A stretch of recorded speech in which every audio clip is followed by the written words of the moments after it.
Saya dasari dalam pembacaan, yaitu dalam Ibrani 12 ayat yang ke-28. Satu ayat saja. Sekali lagi Ibrani pasal yang ke-12 ayat yang ke-28.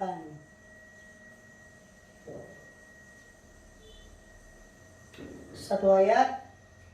Sekali lagi Ibrani pasal yang ke-12 ayat yang ke-28. Mari saya undang kita berdiri menghormati firman Tuhan. Kita akan baca firman Tuhan ini secara bersama-sama. Ibrani 12 ayat yang ke-28, 23. Jadi, karena kita menerima kerajaan yang tidak tergoncangkan, marilah kita mengucap syukur dan beribadah kepada Tuhan menurut cara yang berkenan kepadanya dengan hormat dan takut. Katakan amin. Saudara, dari pembacaan ini saudara, ada alasan, ada perintah, ada juga kata ajakan di sini. Mari kita beribadah dengan cara yang berkenan. Makanya tema khotbah saya pada hari ini, ibadah yang benar dan berkenan. Saudara, ada kata ajakan bagi saya dan saudara. Saya bisa juga katakan ada juga perintah bagi saya dan saudara. Kenapa ada ajakan? Kenapa juga ada perintah supaya kita ibadah dengan cara yang berkenan? Ternyata alasannya itu di bagian yang pertama. Karena kita ini sudah menerima kerajaan yang tidak tergoncangkan. Sebelum saya masuk dalam poin-poin saudara, kita perlu sadar. Kerajaan di muka bumi ini sekuat apapun, negara, bangsa manapun namanya di bumi, yang namanya kegoncangan itu pasti pernah dialami. Bahkan sementara sekarang pun gejolak demi gejolak, masalah demi masalah. Bisa dikatakan negara kuat sekalipun, yang namanya kegoncangan itu tetap terjadi. Jadi saudara, kalaupun kita sudah menerima kerajaan yang tidak tergoncangkan, yang dimaksudkan adalah keselamatan yang kekal, surga yang kekal sudah diberikan kepada saya dan saudara. Artinya ibadah itu sebagai balasan kita untuk rasa terima kasih. Kita tidak lagi beribadah supaya kita diselamatkan, tidak. Kita ini sudah diselamatkan. Sekali kita bertobat, kita masuk dalam baptisan air, saudara, itu kita sudah dimeteraikan sebagai anak. Kita sudah terima, sebab firman Tuhan juga katakan, barang siapa menjadi anak, dia jadi ahli waris. Berarti kerajaan yang tidak tergoncangkan itu saudara, ketika kita dibaptis, kita jadi anak. Secara itu juga, sesaat itu juga, kerajaan yang tidak tergoncangkan, atau bisa dikatakan kita sudah jadi ahli waris. Jadi kita ibadah tiap Sabat, tiap minggu, tengah minggu, kita doa puasa, kita doa malam, kita doa di rumah, bukan supaya kita diselamatkan. Kita sudah terima keselamatan. Kita sudah ada dalam kerajaan yang tidak tergoncangkan itu. Nah, makanya itu ibadah itu saya katakan tadi sebagai rasa syukur dan rasa terima kasih kita. Oleh karena kita sudah terima kerajaan yang tidak tergoncangkan, marilah kita beribadah. Tapi saya mau katakan, kalau surga yang mulia Tuhan berikan kepada kita, balasannya kita kepada Tuhan lewat ibadah jangan asal-asalan. Amin. Harus ibadah yang berkenan, ibadah yang benar dan berkenan, saudara.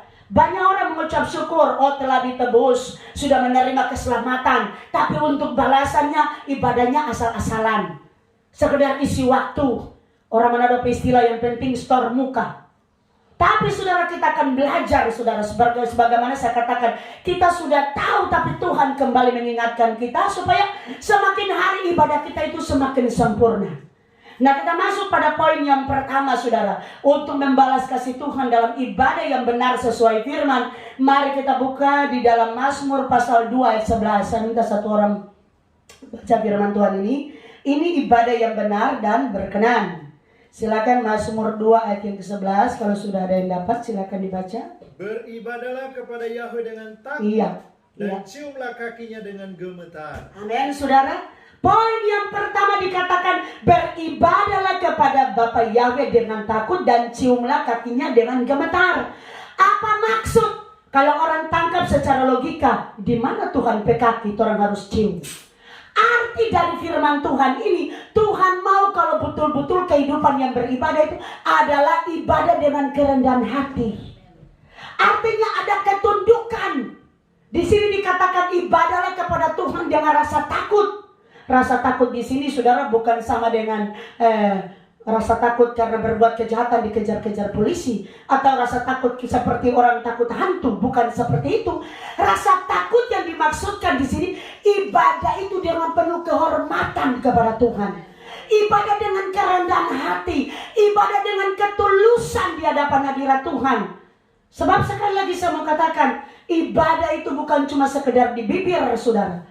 Orang bisa memuji Tuhan dengan bibir, tapi ibadah yang benar itu adalah ibadah dengan ketulusan, ibadah dengan kerendahan hati, ibadah dengan rasa hormat. Artinya ibadah dengan fokus di hadapan hadirat Tuhan. Sebab banyak orang, DP tubuh ada di ibadah, mar DP hati dan pikiran, DP roh dan tahu terbang kemana. Badan ada di ibadah, tapi tidak tahu pikiran dan hati melayangnya kemana.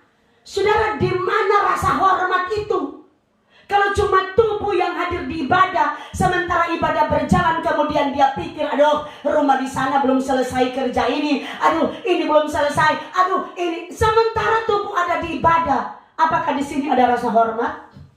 Tentu saja tidak ada. Yang Tuhan mau dengan rasa takut, rasa hormat, artinya dengan kerendahan hati, betul-betul beri yang terbaik bagi Tuhan, supaya betul-betul ibadah kita tidak jadi sia-sia.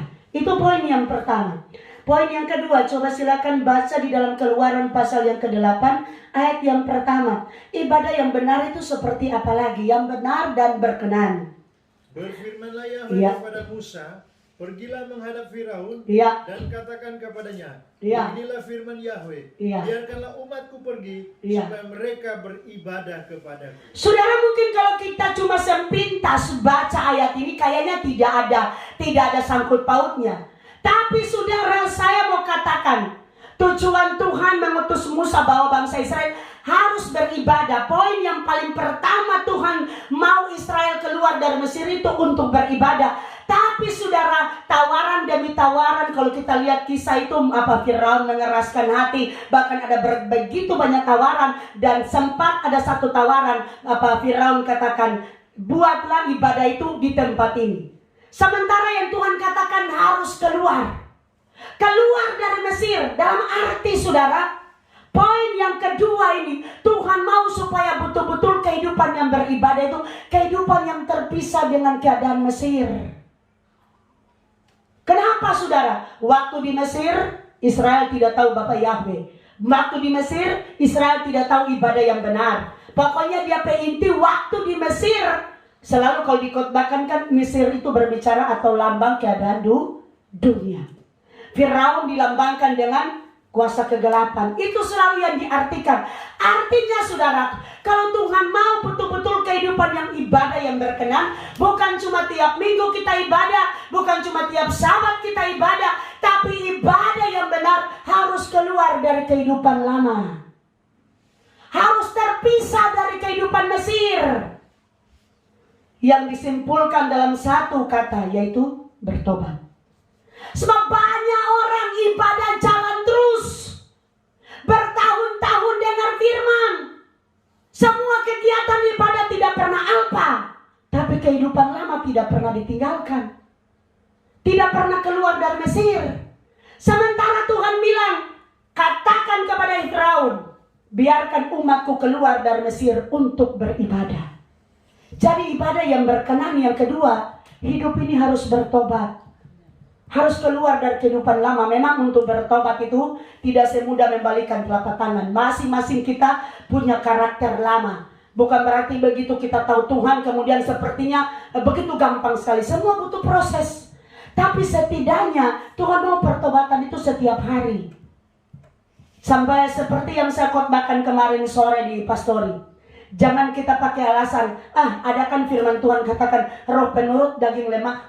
Jadi salah-salah kalau kita pedaging lemah. Saudara, kalau pakai alasan ini terus, bertahun-tahun kita ibadah, kita tidak akan pernah bisa berubah. Betul?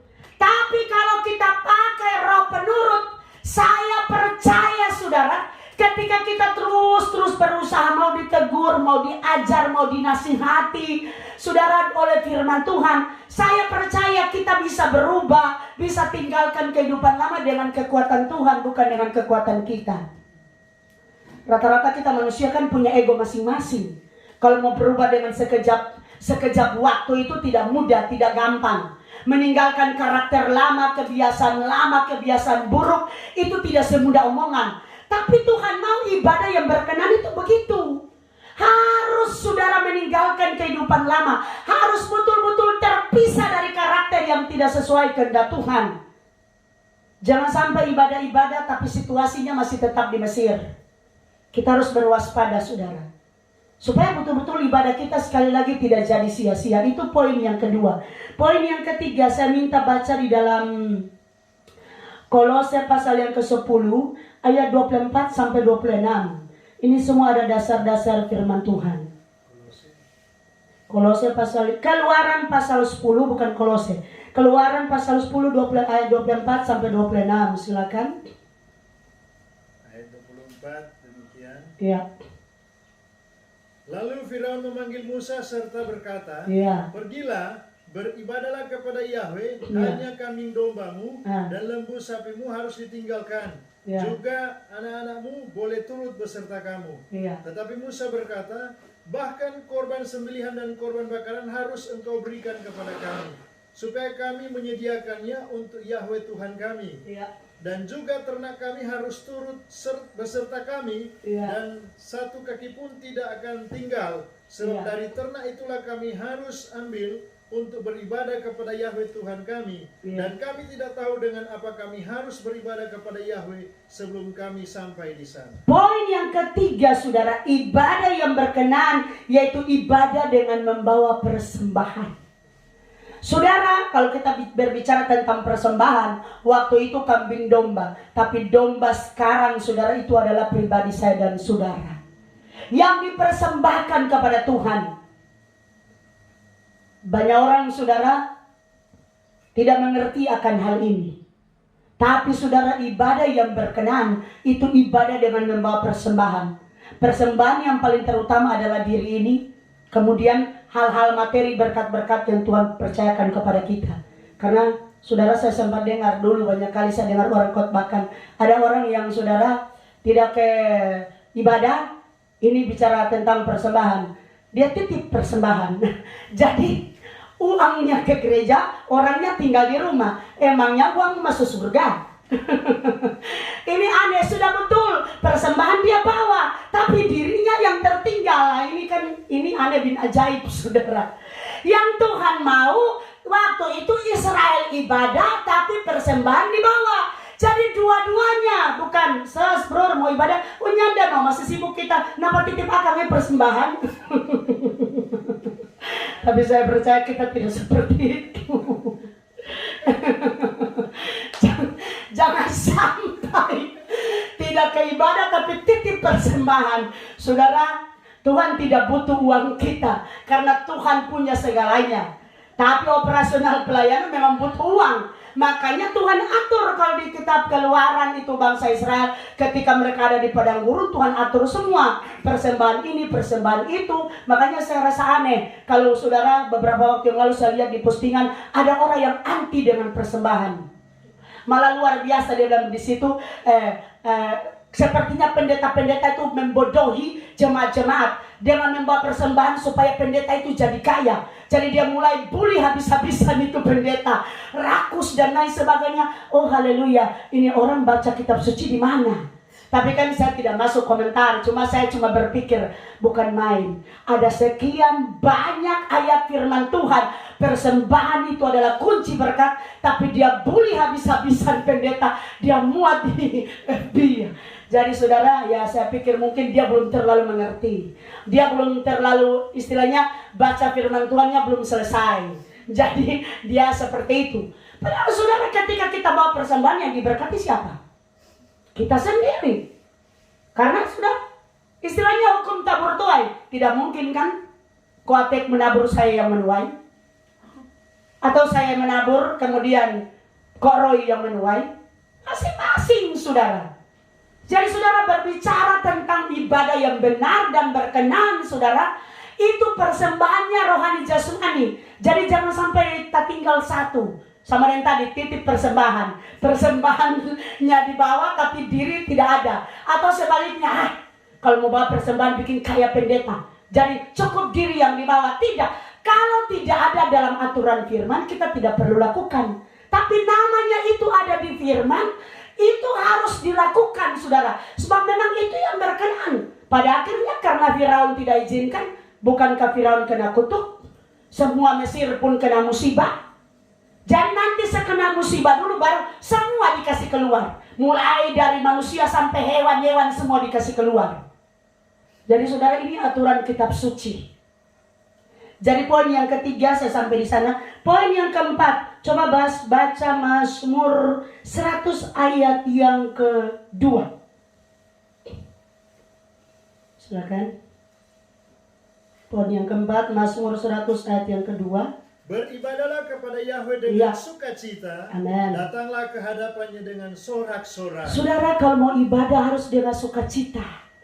Jangan datang di ibadah penuh beban. Heletum muka sesama dan pepaya tono, bukan lagi bulan purnama. Karena apa, saudara? Seperti yang saya katakan tadi, tubuh ada di ibadah, tapi tuh hati pikiran pikir masalah ini belum selesai.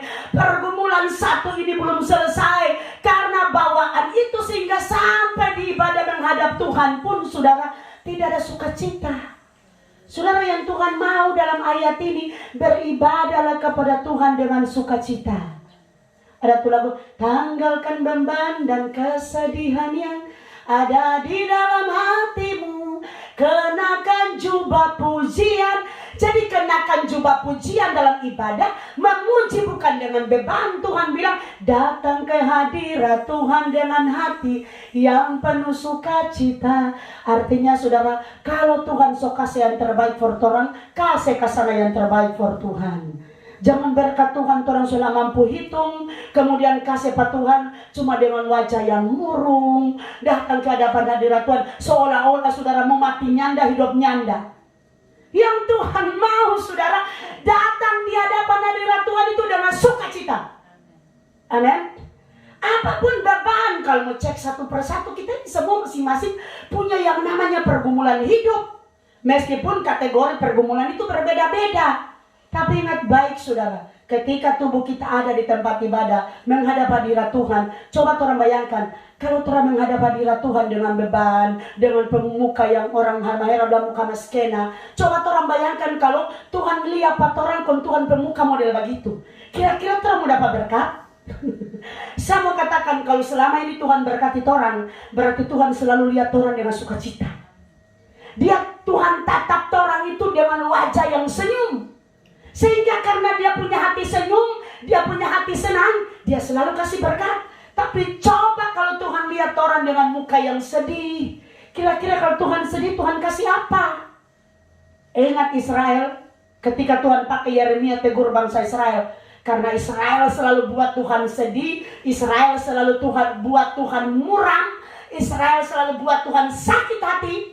Yang dialami oleh orang Israel adalah pembuangan selama 70 tahun. Tuhan kalau sedih, Tuhan kalau muram, bukan berkat yang dia kasih. Yang dia kasih adalah cambuk dan pukulan. Makanya usahakan supaya orang ini kalau menghadap Tuhan harus dengan sukacita. Ayat firman Tuhan katakan, hati yang gembira adalah obat yang manjur.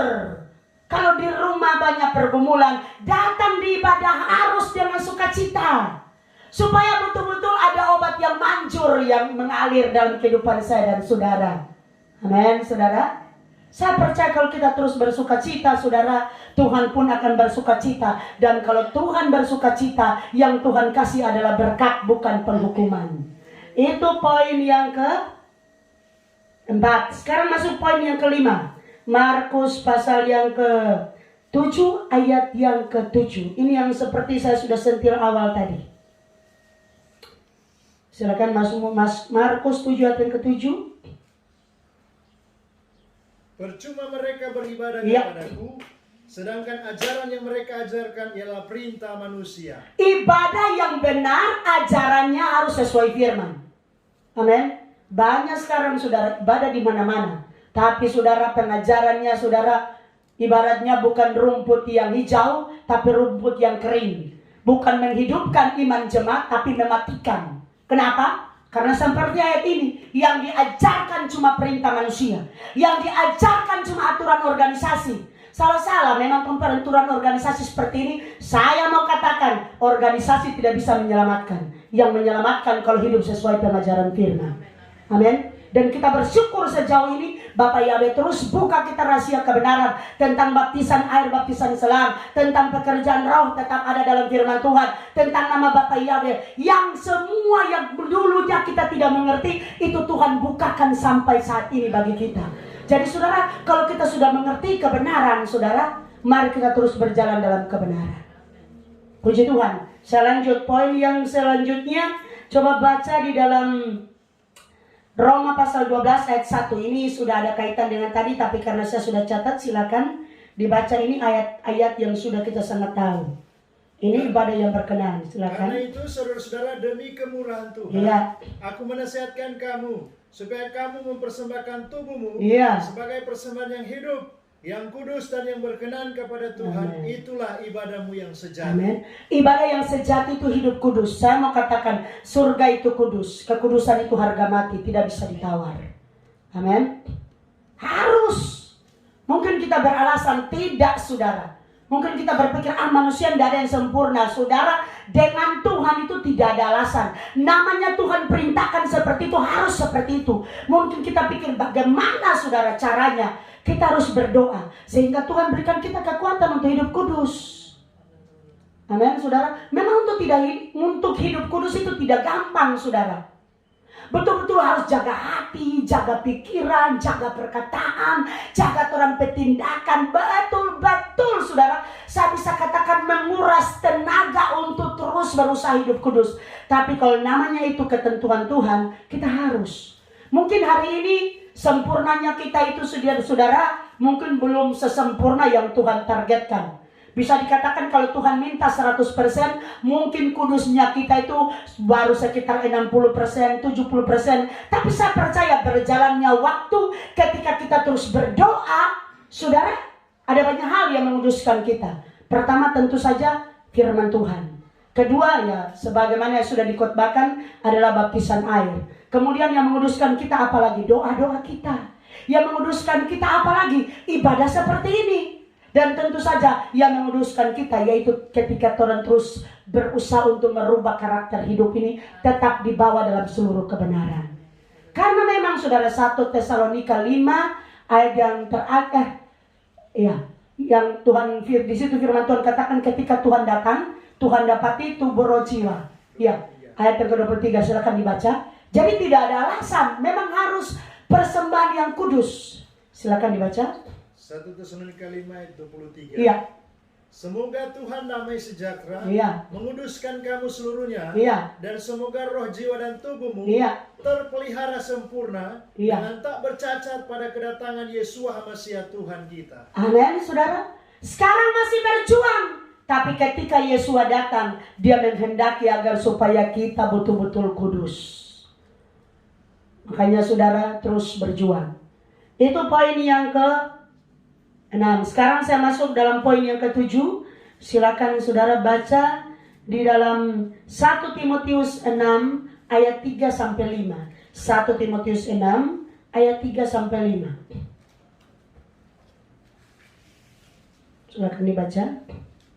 Jika seorang mengajarkan ajaran lain dan tidak menurut perkataan sehat, yakni perkataan Tuhan kita Yesus Masiah, dan tidak menurut ajaran yang sesuai dengan ibadah kita, ia adalah seorang yang berlagak tahu, padahal tidak tahu apa-apa.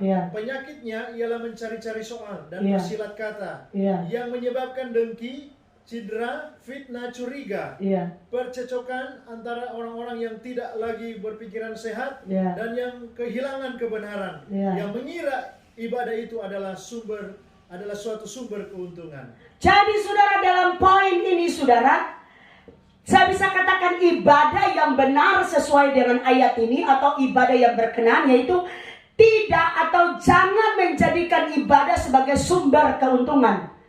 Memang saudara, di kelanjutan dari ayat ini dikatakan ibadah yang disertai dengan rasa cukup membawa keuntungan yang besar.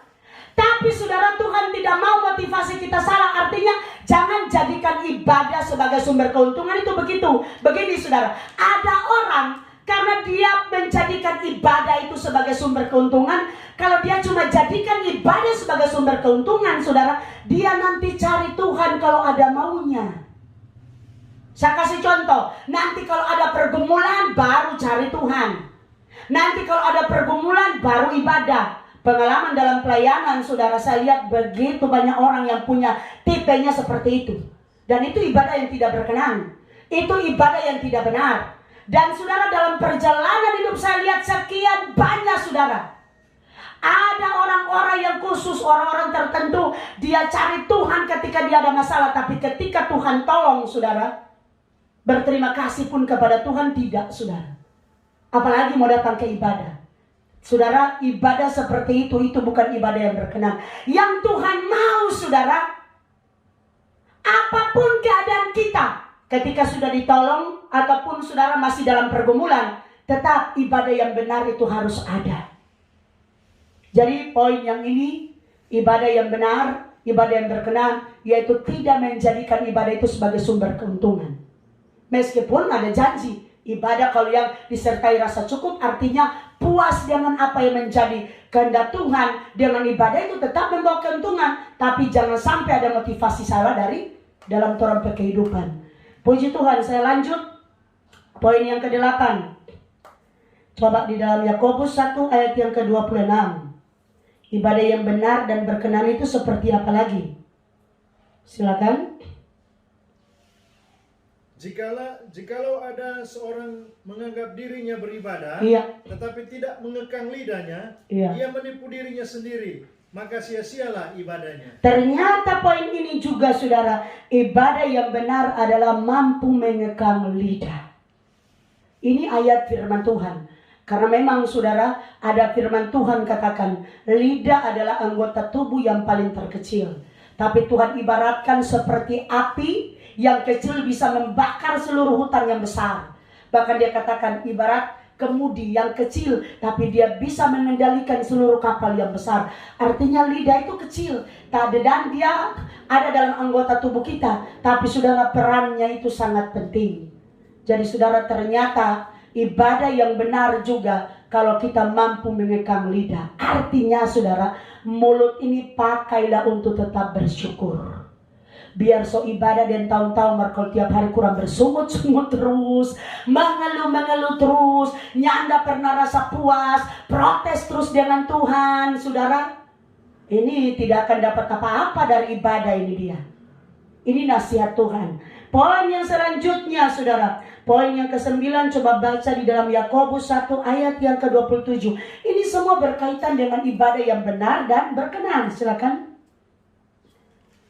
Ibadah yang murni dan yang tak bercacat di hadapan Tuhan Bapa kita ialah mengunjungi yatim piatu dan janda-janda dalam kesusahan mereka dan menjaga supaya dirinya sendiri tidak dicemarkan oleh dunia. Poin yang ke-9, ternyata ibadah yang benar, saudara, yaitu ketika kita mampu jadi berkat bagi orang lain. Amin. Bapa Yahweh sudah berkati kita, diberkati untuk memberkati, dipulihkan untuk memulihkan, diselamatkan untuk menyelamatkan orang lain. Dengan cara apa? Sampaikan apa yang menjadi kebenaran Tuhan. Karena tadi dikatakan ibadah yang murni. Artinya saudara, bukan pemberian itu, jadi berkat itu bukan selalu diukur oleh uang. Jadi nantinya kalau selalu diukur oleh uang, paling orang beralasan, kalau kita kasih yang tidak ada uang, kita bisa apa? Saudara, lewat saja kata-kata kita bisa menguatkan orang lain.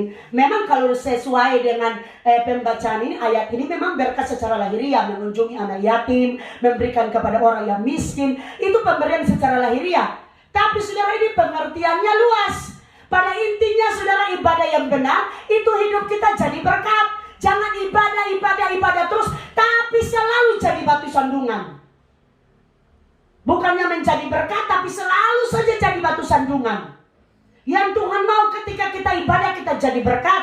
Seperti yang saya katakan tadi, kalau tidak mampu menjadi berkat, mungkin karena alasan finansial masih kurang, saudara secara materi mungkin masih kurang. Seperti yang saya katakan, lewat karakter kita pun kita bisa jadi berkat. Lewat perkataan kita pun kita bisa jadi berkat. Lewat apa yang ada pada kita kita bisa jadi berkat. Pada intinya yang penting jangan jadi batu sandungan. Dan poin yang paling terakhir ini juga tidak kalah pentingnya. Semuanya sangat penting. Firman Tuhan dalam Matius 5 ayat yang ke-23 dan 24. Matius 5, 23 dan 24. Poin yang terakhir silakan dibaca.